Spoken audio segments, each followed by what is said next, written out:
Head of Public Service Felix Koskei says the government cannot afford to pay medical interns 206,000 shillings per month, and that the Kenya Medical Practitioners and Dentists Union should agree to the terms provided by the Salaries and Remuneration Commission that will see medical interns earn 70,000 shillings. As Marianne Nyambura reports, medics have defied threats by the national and county governments to return to work or face disciplinary action, with some unions indicating that the crisis will escalate.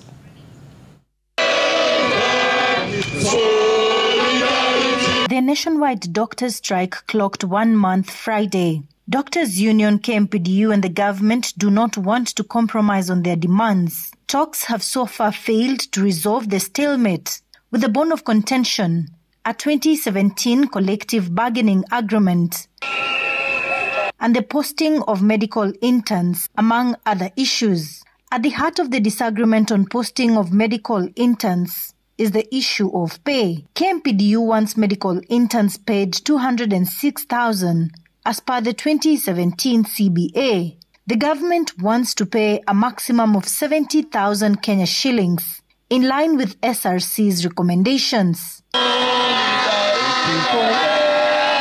Medics will hear nothing of the pay cut. And the head of Public Service, Felix Koskei, says the government will not pay. The government has got no money, and this is serious. There is no money that we can pay 206 per intern. Let them earn 70,000, and we are urging them that let them take up this 70,000. Koskei telling striking medical workers that the government is unable to accommodate their demands. The government cannot. They are running under a very limited budget. The economic situation that we have in this country is very dire to everybody, all the sectors. In a statement sent to newsrooms, Labour Cabinet Secretary Florence Bore urged doctors to return to work and file their complaints using dispute resolution mechanisms as provided in the Labour Relations Act of 2007. However, doctors remained adamant despite threats by the government that they will be dismissed. KMPDU Secretary General Davji Atela, who was in Kakamega, leading a team of medics in demonstrations, says the threats will not work. That there is no amount of intimidation, there is no amount of victimization, there is no amount of threats that will make doctors go back to work. The Kenya Clinical Officers Union will from next week withdraw all essential services in the latest sign of further escalation of the crisis. That from Monday, all the anesthetists, all the critical care clinic officers and other specialists will cease working henceforth until these matters are resolved. Kiambu and Tharaka Nithi county governments have threatened to sack the striking doctors. In Kiambu, the Public Service Board has been directed to advertise the positions, while in Tharaka Nithi County, the striking doctors have been ordered to return to work by Monday or face disciplinary action.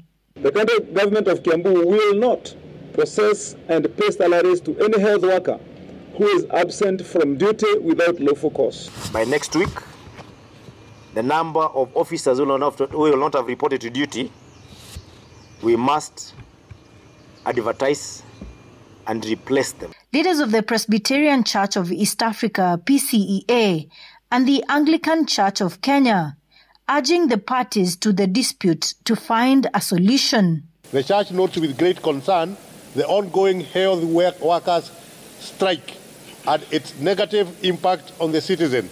We strongly urge the parties involved to urgently resolve the standoff to ease the suffering of Kenyans. Without dialogue and an opportunity to agree, the suffering person will not be those leading the Ministry of Health or leading the negotiation.